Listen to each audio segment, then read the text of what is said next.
Madam Mayor, members of the council, earlier this year, the City Council passed an ordinance relating to false fire alarms. At the time the ordinance was presented, Chief Button also provided some 2009 data regarding false alarms. I would like to know more about the false alarms which have occurred in 2010. Specifically, I would like to know, 1, how many calls did the Moscow Fire Department answer in 2010? 2, how many of these calls were false alarms? What was the percentage of calls that were false alarms? 3, concerning specifically the false alarms, how many of these were at businesses or residences? How many were at fraternities or sororities? How many were at the University of Idaho education buildings, University of Idaho dormitories, or the Kibbe Dome? 4, can you give us an idea of how often is it possible to determine the cause of a false alarm? That is a piece that I really would like to have some kind of a sense of. Of the false alarms, where it is possible to attribute a probable cause, what percentage would you characterize as being accidental or unavoidable, intentional pranks, system malfunctions, malicious damage to system components, or just plain stupidity? Considering now only the false alarms, how many sites were involved? How many of these sites did the department have to visit twice? How many 3 times? How many 4 times? How many 5 times? How many more than 5 times? Thank you for providing this information to me and the citizens of Moscow. Thank you, Dr. Pierce. Dr. Pierce was generous enough to give us a heads up of his intended question this evening, one with multiple parts. Chief Ed Button was willing to respond to that and has some numbers for us. Evening, Mayor and council members. Mr. Pierce and yourself gave me heads up on the questions of his interest, and I guess what I'll do is just go through. There's some data here. One thing I want to make everyone aware of: there's 11 different command officers who really are the source of this data. They are the ones who responded to the calls and are the boots on the ground, making determinations as to and doing the investigations as to what actually was the cause of the call for help. And so what I can do is just go through Dr. Pierce's questions, and I'll try and be as brief as I can. First one, how many calls did the Moscow Fire Department answer in 2010? And in year 2010, Moscow Volunteer Fire Department responded to 756 calls of all types. And what that means is to collect this data and put it in we have a software program that collates all this, and we use what's called a Firehouse software program. And so it has a variety of different codes, and you'll be hearing me say that again. How many of those calls were false alarms out of the 2010 data? And in year 2010, there was 204 calls that were classified as false alarms by the 11 command officers, which includes myself. And that comes down to basically 27% of all of our calls. To be a little bit finer tooth comb, it was 26.98%. Concerning specifically the false alarms, how many of those were at Moscow businesses? 6.6%, which is 50 false alarms. Residential type occupancies, which includes single-family homes, but can also include duplexes, 1 and 2 family homes. There was 189 false alarms. Fraternities and sororities on campus, there's classified 95 false alarms. University of Idaho education buildings, 27 false alarms. And UVI dormitories, 41, and the Kibbe Dome had 8. One thing I need to clarify is, what does a false alarm mean? Because a false alarm can be anything from a nuisance call or a prank, and that's what the intent of our nuisance false alarm ordinance was to give us a tool to try and provide some motivation and inspiration to either the occupants of the building, the landlords, to remedy what's causing this. Now, some things like pranks, people pull and run kinds of things, that's difficult to manage that. But a false alarm can be someone at home smelling something electrical, I smell gas, something's funny. That falls into the category of false alarm too, and so we need to define, when we say false alarm, it doesn't necessarily mean it's a nuisance and it's malicious. It's basically a call for help. Someone doesn't really exactly know what's going on. They don't have the expertise, and we're there to help and try to help clarify. And some of the biggest fires I've ever been on started out as a smell.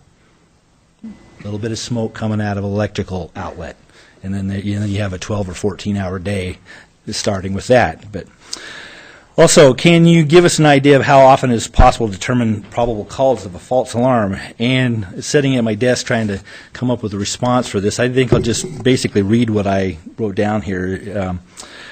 What you must determine, how to determine the source of any alarm by the duty officer's on-scene investigation is you need to get on scene and make a determination what is going on in the environment here. What a lot of people think is a false alarm, again, is the nuisance type of an incident.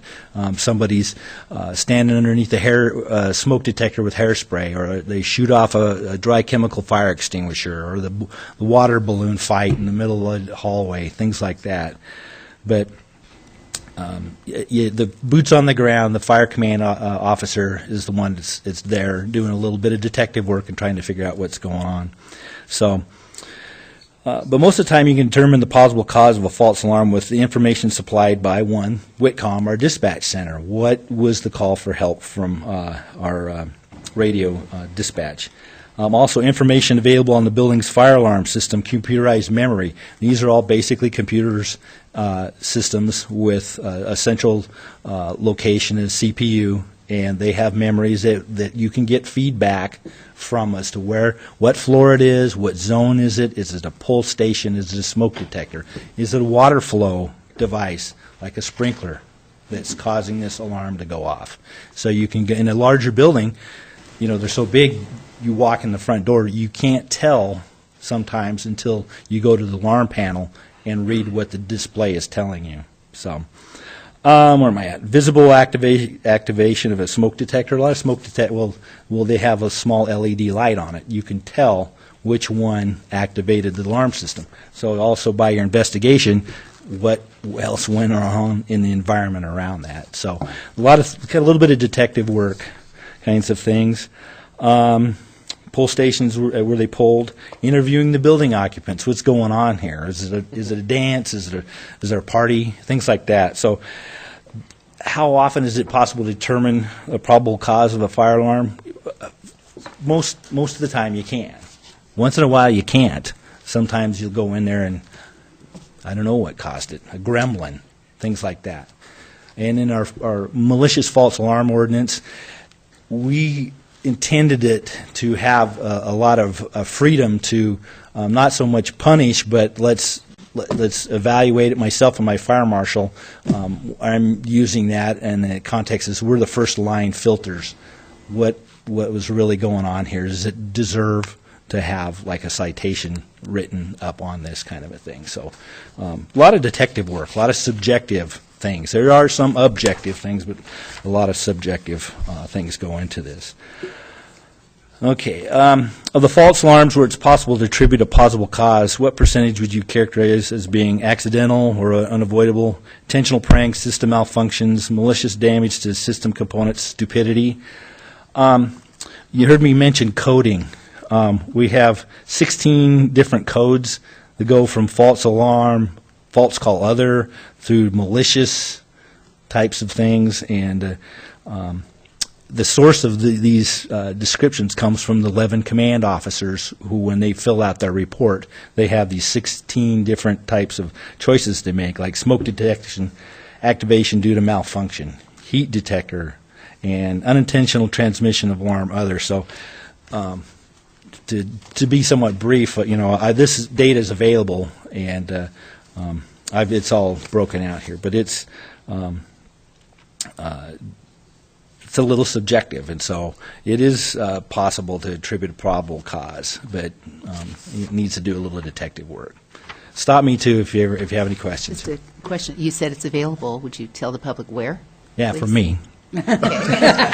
Call the non-emergency fire department number, which is... call the Moscow Volunteer Fire Department. The phone number is 882-2831, and I'd be happy to share the data. It's public information, and I've collated it with the guidance of these questions, so anybody can have it.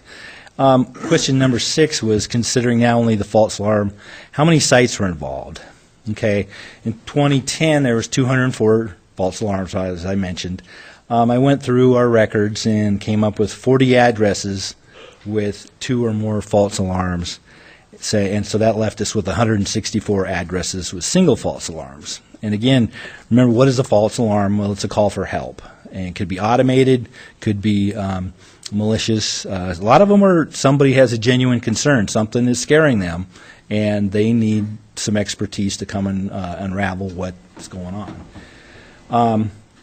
This ties into in question 7, how many sites did the department visit? Twice, 3 times, 4 times, 5 times, more than 5 times. I broke it out into fraternities and sororities, University of Idaho buildings, and I think it was businesses, Moscow businesses. I guess I'll give you the highlights. The fraternities and sororities, I will mention names. Sigma Nu, we visited them 10 times last year. We went to Kappa Kappa Gamma 9 times. Phi Delta Theta and Sigma Alpha Epsilon were both 8 times, as was Alpha Kappa Lambda. Most of the rest of them were 2 to 5 times each. And some of these would qualify now for our nuisance fire alarm. University of Idaho buildings, Wallace Complex, 10 times last year. Life Science South, 9 times. The various living and learning centers, 6, 4, 1, 2, and 3, went from 4 to 2 times. Kibi Dome, we visited Kibi Dome 4 times. And so, like I said, there's a lot of reasons for these things, and not all of them would qualify, but we do now, that nuisance fire alarm, which you guys approved, is a nice benefit to us. The Moscow businesses, La Quinta Motel, 13 times. The Grove Apartments on South Main, just off of South Main, we visited them 11 times. There's 4 times, let's see, 1, 2, 3 other occupancies, and so I don't know, I guess we got a long evening. I had to entertain some questions, and again, this date is available from me just for the asking. Thank you, Chief. Sue, you have a I guess my question? question was, Wallace, of course, has the cooking facilities. Were the calls more from the dorms part or the cooking facilities part? Very rarely do we have on occasion been called in because of the cooking facilities, the kitchens, but generally it's in the residential portions of the building.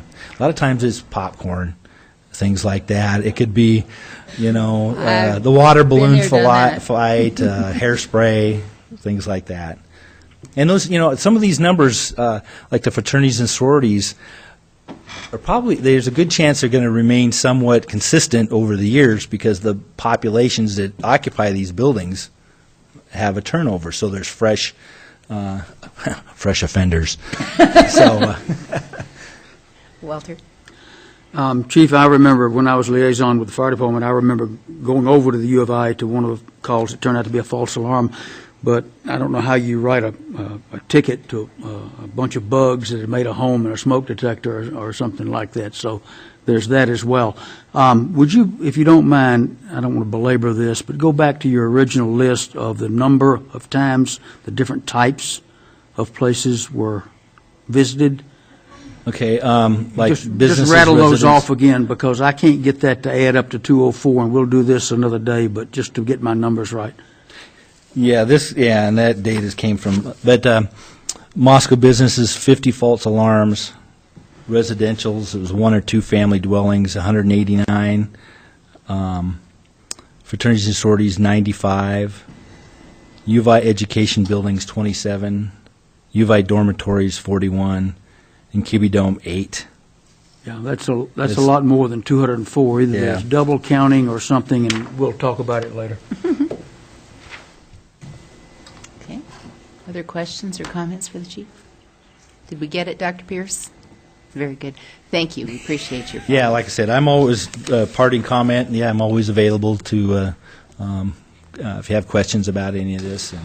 And if you need to amend that number, we might just give us a little blurb for our next city council meeting if there's a correction in response to Walter's Right, follow-up. right. Okay. Well, some of these, there's a variety of, probably what we can do is sit down and you look at the incident type report, and I included some of those numbers, like hazardous condition, no fire.